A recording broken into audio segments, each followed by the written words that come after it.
Mephibosheth విషయంలో కూడా from లొదెబార్ అంటే ఎండిపోయిన జీవితంలో నుండి ఆయన బళ్ళ దగ్గర సంతోషించేటువంటి సదాకాలము ఉండే స్థితికి ప్రభువు ఆయనకు కృప చూపించాడు.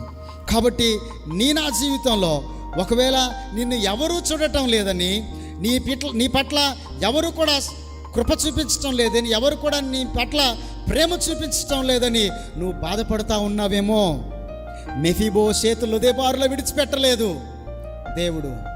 లొదెబారులో ఆయన జీవితం అంతమైపోలేదు.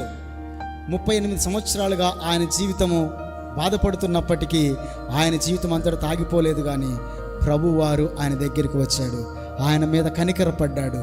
ఆయన ఆ యొక్క మ్యాట్ నుండి మిషన్గా వైపు, అంటే ఆయన ఒక బాధితుడిగా, నిరాకరించబడిన వాడిగా, ఎవరు కూడా ఆయన మీద లక్ష్యముంచని వాడిగా ఉన్నటువంటి ఆ వ్యక్తి ద్వారా ప్రభు గొప్ప సూచక క్రియ చేసి ఆయనను ఒక గొప్ప సాక్షిగా ఇతరులకి కనపడేటట్టుగా చేశాడు. అంతేకాదు, ఆయన అంటాడు కదా, ఇకను పాపము చేయకము అనే మాట చెప్పాడు.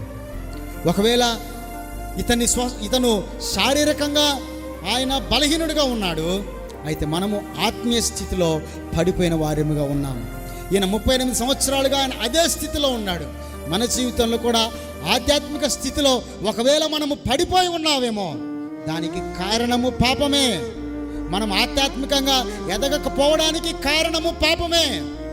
అందుకనే ప్రభువారు అంటారు, ఇకను నీకు మరి ఎక్కువగా నీకు కీడు కలగకుండానట్లు ఇకను పాపము చేయకము.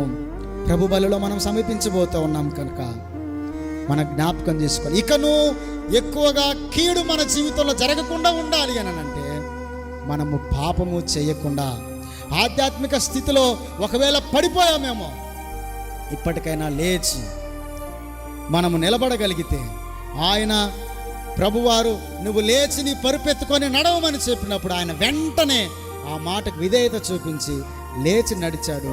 దేవుని కార్యము అక్కడ చూడగలిగారు. ఆయన అద్భుతమైన సూచక క్రియను ఆయన కనపరిచాడు. కాబట్టి ప్రార్థన చేసుకుందాం, కళ్ళు మూసుకుందాం, మనల్ని మనం పరిశీలన చేసుకుందాం, పరీక్షించుకుందాం. ఒకవేళ నీ కన్నీరును, నీ బాధను, నీ వేదనను, నీ యొక్క పరిస్థితిని ఎవరూ చూడటం లేదేమో, 38 సంవత్సరాలుగా ఆయనను ఎవరు కూడా ఆయన యందు లక్ష్యం ఉంచలేదు.